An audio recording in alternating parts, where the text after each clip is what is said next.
향하여 갈 수 있는 방법을 친절하게 알려주고 계십니다.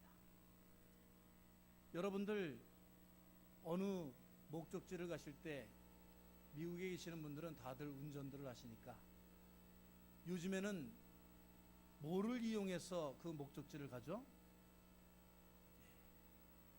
GPS라고도 그러고 내비게이션이라고도 하는 그 기계를 이용해서 목적지를 설정을 합니다. 그러면 우리는 이 세상에서 제일 훌륭하고 좋은 내비게이션을 가졌단 말이에요. 아무리 좋은 자동차도 내비게이션에 목적지를 잘못 찍으면 어디로 가요? 딴 데로 가게 됩니다. 잘못된 목적지로 가게 됩니다. 그러니까 우리는 좋은 내비게이션을, 이 성경이라는 세상에서 제일 뛰어난 인생의 GPS를, 내비게이션을 받은 줄로 믿습니다. 이제 우리가 가는 방법, 가는 길을 정확하게 잘 입력하여서 그 길을 따라서 잘 살아가기만 하면 됩니다. 첫 번째로 오늘 말씀은 지난주에 빌립보서 3장 12절에 16절의 말씀에 더하여서 우리가 디모데 후서의 말씀을 함께 읽었습니다. 두 말씀을 요약하여 보면 우리가 겸손과 성실로 완주를 해야 된다. 겸손과 성실로 성령님의 인도하심 따라서 그리스도를 표대 삼고 우리가 완주를 해야 된다 하는 말씀입니다. 지난주 빌립보서 3장 12절의 말씀에 보면 우리가 이미 얻었다, 온전히 이루었다 함이 아니라 잡은 줄로 여기지 아니하고 뒤에 일은 잊어버리고 우리가 가야 한다, 그렇게 말씀하고 계십니다. 오늘 디모데 후서의 말씀에도 보면 앞에 있는 것을 잡으러 달려가노라 그랬습니다. 여러분, 뒷걸음질 치면서 뒤로 가는 것을 달려간다고 하진 않죠. 달려간다는 것은 어디를 향해서 가는 거예요? 앞을 향해서, 더 높은 곳을 향하여, 더 높은 이상을 위하여, 더 선한 일을 위하여서 우리가 달려가고 애를 써야 된다는 것입니다.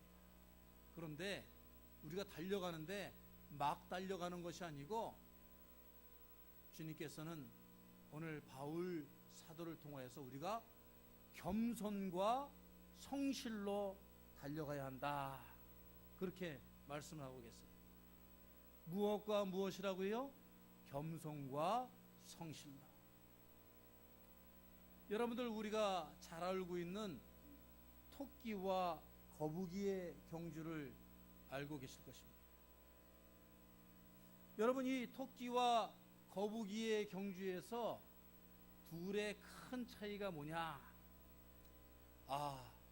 거북이는 느린 걸음을 가졌지만 그냥 부지런히 걸었다. 토끼는 꾀가 많아서 이리저리 왔다 갔다 하면서 잠을 자고 그 경주의 목표를 잊어버렸다 하는 그런 교훈을 주기도 합니다마는, 우리 크리스천들은 이 토끼와 거북이의 경주를 통해서 무엇을 배워야 하느냐 하면 하나님 앞에 겸손해야 한다라는 것을 우리가 배워야 합니다. 우리 크리스천들에게 표대가 이미 주어졌고 예수 그리스도와 그 주님께서 주시는 상급의 표대를 향하여 달려나가는데, 자기에게 준 재주를 믿고 이리저리 자기 마음 먹은 대로 왔다 갔다 자기의 지혜와 능력을 믿고 표대를 바라다 보지 않고 자기 일에 자기 꾀에 빠지면 정말 느리고 표대를 향하여서 자기보다 빨리 나갈 수 없는 그 거북이의 느린 걸음보다도 못한 것이 되어버린다 하는 것을 우리가 깨달아야 합니다. 정말 거북이가, 여러분, 거북이 목이 원래 이렇게 쭉 길게 나오지를 않았대요. 원래는 어디 안에 있어요? 등 껍데기 안에 쑥 들어가 있어요.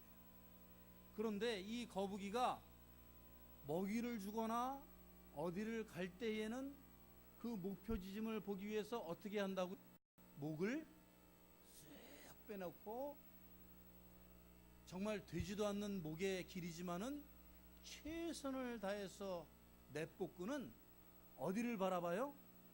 표대를 바라보고 성실하게 그 등껍질에 땀이 날 정도로 부지런히 걸어간다는 것이. 남이 보든 안 보든 남들이 그 걸음으로 어떻게 이 경주를 하겠느냐 하고 멸시와 천대와 질시도 두려워하지 아니하고 표대만을 향하여서 하나님께서 바라시는 그 일을 해나가는 그런 거북이 같은 겸손하고 성실한 주님의 자녀들이 되어야 할 줄로 믿습니다. 하나님의 일을 하는데 사람들의 평가와 사람들의 시선과 자신의 명예와 자신의 만족이 우선시 되어서는 안 된다는 것입니다. 그것은 토끼와 같이 내가 다른 사람들이 볼 때에 얼마든지 내가 다른 짓을 하다가도 하나님 일을 다 할 수 있다라고 생각하는 교만에 빠지는 토끼 인생이 되고 말기 때문에 그렇습니다. 하나님께서 많은 재능과 많은 축복을 주셨음에도 불구하고 그것을 자만하고 표대를 향하여 겸손과 성실로 나가지 못하는 그런 인생은 주님만 바라고 주님만 향하는 인생이 아니기 때문에 자기 꾀에 자기가 빠지는 토끼와 같은 인생이 될 줄로 믿습니다. 요즘 한국 교회에 최고의 인기 있는 그 복음성가가 있다고 그래요. 그것이 모이기만 하면 성도들이 찬양하는데 여러분들 알고 있을 거예요. 주님만 사랑합니다. 주님만 사랑합니다. 한국 교인들이 모여가지고 그 찬송가를 아주 즐겁게 잘 부른다고 그래요. 그런데 그때 하늘에서 천사들의 합창이 탁 울려 퍼진답니다. 천사들이 뭐라고 그러는 줄 아세요? 거짓말이야, 거짓말이야, 거짓말이야. 그런다. 그러면 이제 찬송가를 또 바꾼대요. 오직 주의 사랑에 매여. 그러면은 또 천사들의 합창이 탁 울려 퍼진답니다. 뭐라고요? 거짓말이야, 거짓말이야. 또 바꾼대요. 그래가지고 사랑합니다 나의 예수님 사랑합니다. 그러면 또 하늘에서 응답성이 울려 퍼진대요. 뭐라고요? 거짓말이야.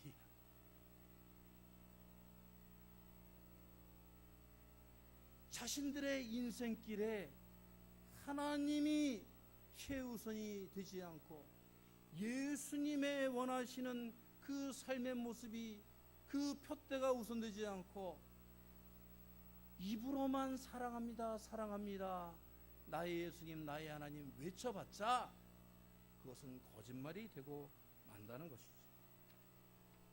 여러분들이 잘 알고 계시는 달란트의 비유, 마태복음에 나오는 25장에 나오는 말씀입니다. 이 달란트의 비유에서 가장 중요하게 우리가 깨달아야 할 점은 무엇이냐? 그것은 하나님께서 성실한 자를 원하신다는 말씀입니다. 뭐 사업을 잘해야 된다, 달란트를 잘 활용해야 된다, 그런 게 아니에요. 하나님께서 맡기신 달란트, 우리들의 삶에 주신 재능과 하나님께서 주신 것들, 모든 것들을 동원해서 살아야 되는데 하나님의 주신 것을 우리가 하나님께 더욱더 많은 것으로 돌려드리기 위해서는 하나님께서 주신 인생의 기회를 하나님이 주신 상급으로 바꿀 수 있는 인생을 살려면 성실하게 살아야 한다는 거예요. 여러분, 달란트가 얼마나 큰 가치가 있는 그 액수인지 모르죠. 여러분, 데나리온이라고 하는, 여러분들에게 그림에 보이는 데나리우스, 이것은 하루의 일꾼의 품삯이에요. 그러니까 오늘날로 얘기하면 이건 60불에서 최소 100불 이상의 가치가 있는 완 데나리온, 완 데나리우스, 이것이 6,000개가 모여야, 즉 16년간 일을 해야 모을 수 있는 것이 완 달란트.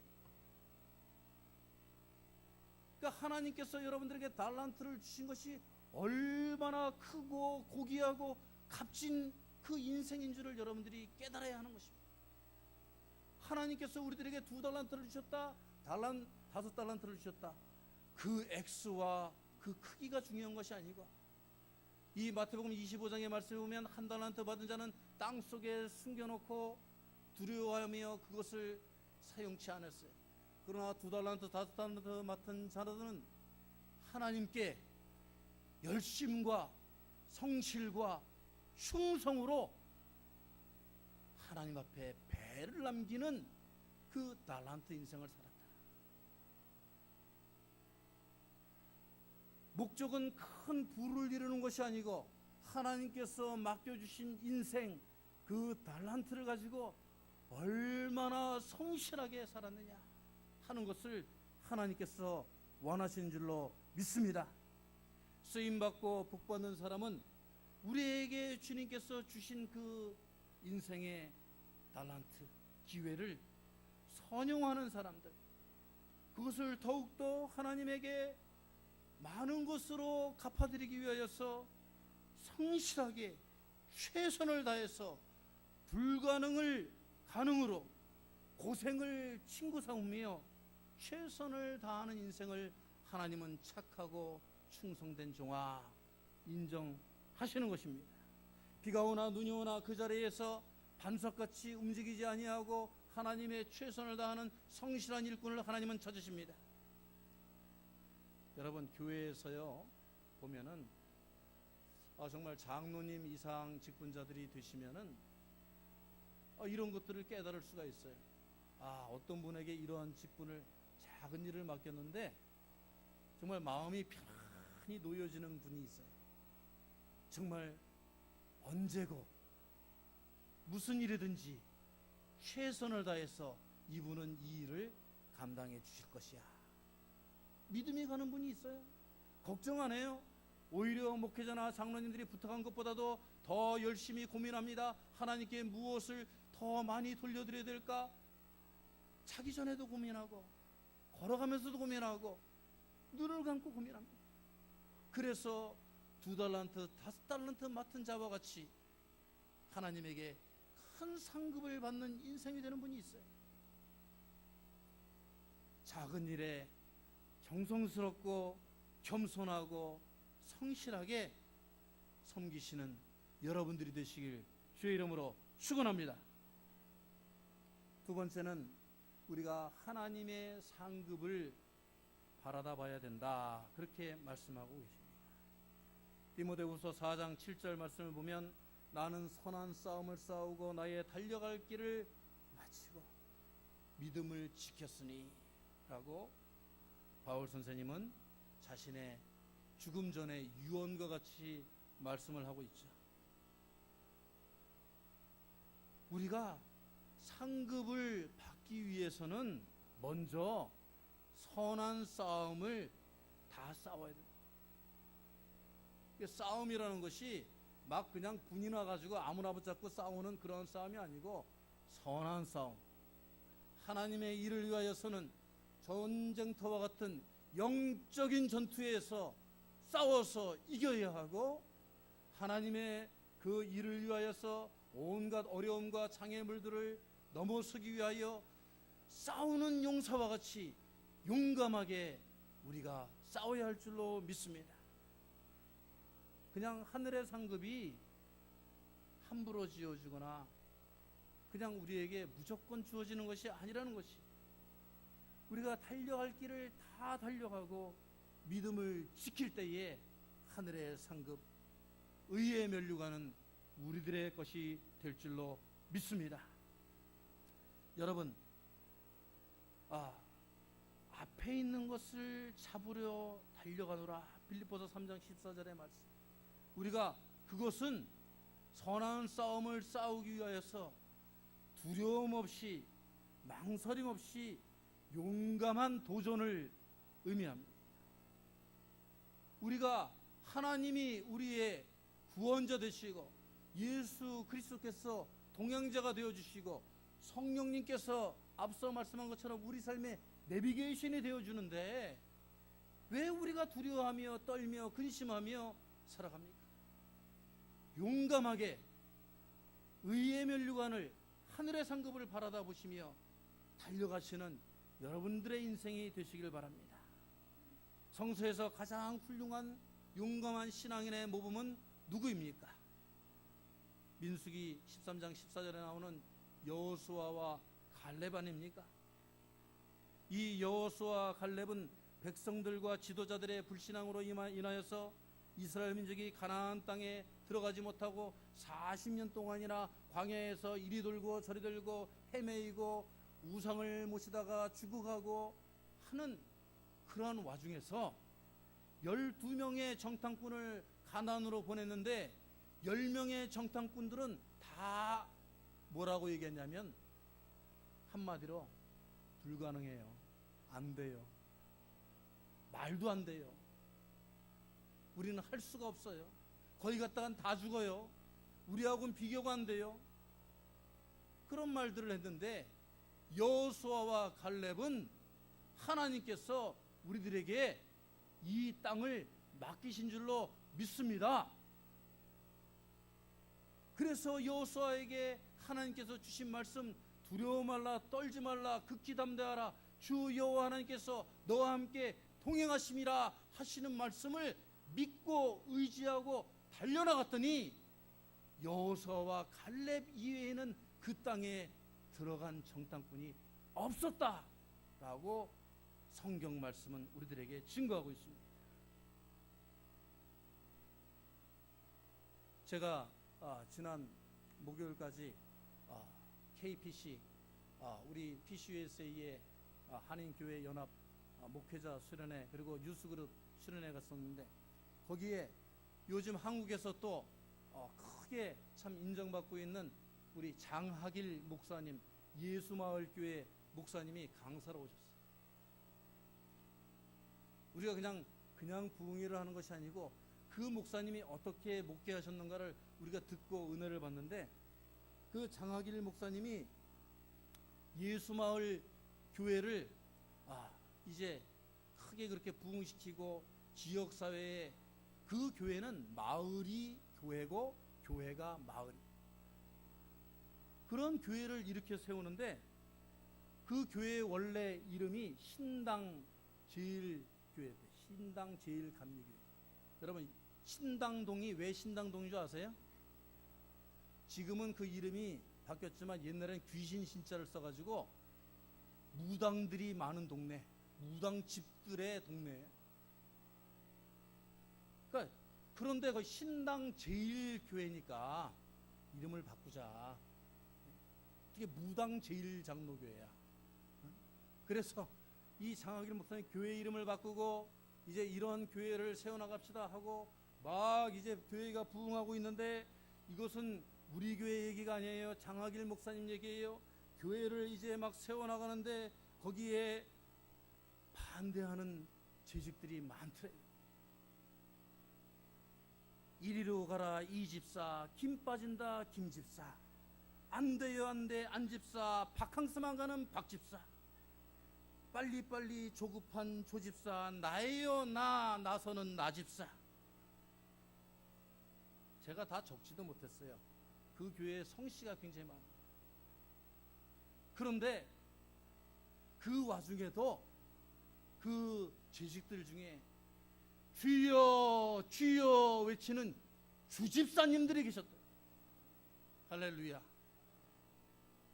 우리들이 믿음의 눈으로 봐야 됩니다. 우리들의 인간적인 눈으로, 우리들의 성씨로 보면은, 우리들의 그 인간적인 안목으로 보면 될 게 없어요. 할 수가 없어요. 그러나 주여 주여 외치는 하나님의 담대한 용감한 신앙인들일 때에 주님께서 우리들에게 가나안 땅을 정복하시도록 축복하여 주시고 동행하여 주시고 역사하여 줄 줄로 믿습니다. 우리가 마지막으로 시편 46편 말씀을 우리가 잘 새겨들어야 됩니다. 하나님은 우리의 피난처시요 힘이시니 환난 중에 만날 큰 도움이시라. 하나님은 우리의 피난처시다 그랬어요. 우리가 상처받고 급하고 눈물나고 깨어지고 무너질 때에 우리가 피할 수 있는 곳은 하나님의 성전, 하나님의 집인 줄로 믿습니다. 하나님께 피하는 자는 모든 어려움에서 건짐을 받을 수가 있어요. 그리고 하나님은 우리들의 힘이시다 그랬어요. 다음 주에 시편의 말씀을 가지고 하나님은 왜 우리의 힘이 되시는지 제가 더 상세하게 여러분들과 함께 은혜를 나누겠지만, 하나님은 우리의 반석이시요 힘이십니다. 하나님과 동행하지 않는 삶은 외롭고 불행하고 가치 없는 인생이에요. 그러나 하나님께서 바라고 원하시는 인생의 표대를 향해서 달려나가는 사람은 자신의 힘으로 사는 것이 아니고 하나님의 힘으로 살아갈 줄로 믿습니다. 하나님은 우리들의 큰 도움이시다 하였습니다. 하나님은 자기의 능력과 재주와 자기의 지혜로 자신의 삶을 살아가는 그러한 사람이 아니고, 하나님께서는 도와주시는 분이십니다. 인도하여 주시는 분입니다. 하나님께서는 가르쳐 주시는 분입니다. 하나님께서는 부족함을 채워주시는 분입니다. 흔들어 넘치게 하여 주시는 도움이 되신다 하셨습니다. 이러한 하나님을 우리들의 하나님으로 우리가 믿고 의지하고 예배하고 영광 올려드리는 삶을 살 때에 하나님께서는 착하고 충성된 종아, 주인의 잔치자리에 참여하리로다.